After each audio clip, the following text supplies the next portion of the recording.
yoo sarkaa taate malee horiin bituun argannu rabbiin biraa barbaadannu inni nun hongeessini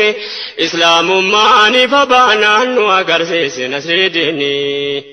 nu sababa guuttannaan qajeelchaan khaliqumaa bulteetu jaarmiyaadha jaaramu nama lamaan faabirkaa warshaa gaarii bu'uurri gadhaabamaa hoomisha ilmaaniitu kanarraa hoomishamaa gumiileen jisa ilmaanii kan baadhatu caalaan haadhuma kanaaf jecha jalqabumaa of dura qophaa'uuni islaamummaan ifa baanaan nu agarsiise nasrii diinii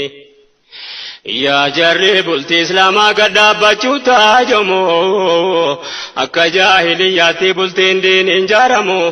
manni keessi diigamnaan hawaasni ni ijaaramu bultii jechuun jaarmiyaadha bareecheetta yaadamu bifaaf sanyiif qabeenyi kanarratti ilaalamu ilmaaniif haadha abbaa ta'uuf qophaa'amu bultii bu'uurri diinii jabaatee gadhaabamu karra karoorri tolee asiif achi rafamu mana diinii dhaabamu walii galteen duraani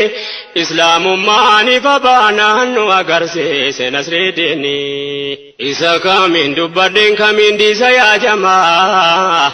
rakkoon harkaanu qabu hinnooti meeqaatama gariin ilmoo tokkitti dhabee rakkata jamaa gariin dhalaa of kutuuf waa meeqatti haajoma qoricha faatti nyaatee marrumaanii waadama yoo dhaloonni baay'ate addunyaatu hiyyooma yoo ilmaan dhala deebne biyyi keenya misooma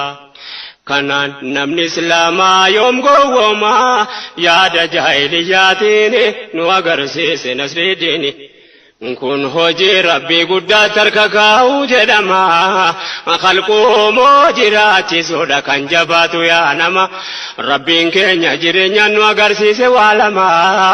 inni kaan dhala kutuuf waa meeqatti raarama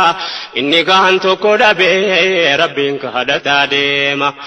kenniif jedhaa rabbiin kadhaaf obboleewwan keessanii nu agarsiise nasrii diinii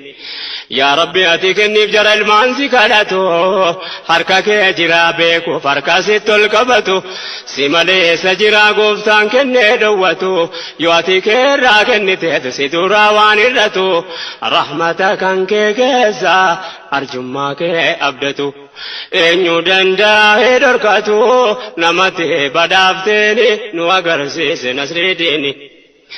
dabballee jaahiliyyaa ergaanu tas facaasu karaa ofii deemanurra ummata keenya baasu karaa jaraarra deemu rabbiin najaa nu haa baasu yaa nama rakkoo sodaa jecha dalaga baabsu rabbiin keetii walloltee eenyutu si araarsu tu rabbiin nana jedhu kan khalqee jiraachisu abadan ala dhiisuun rakkoo keessaa simba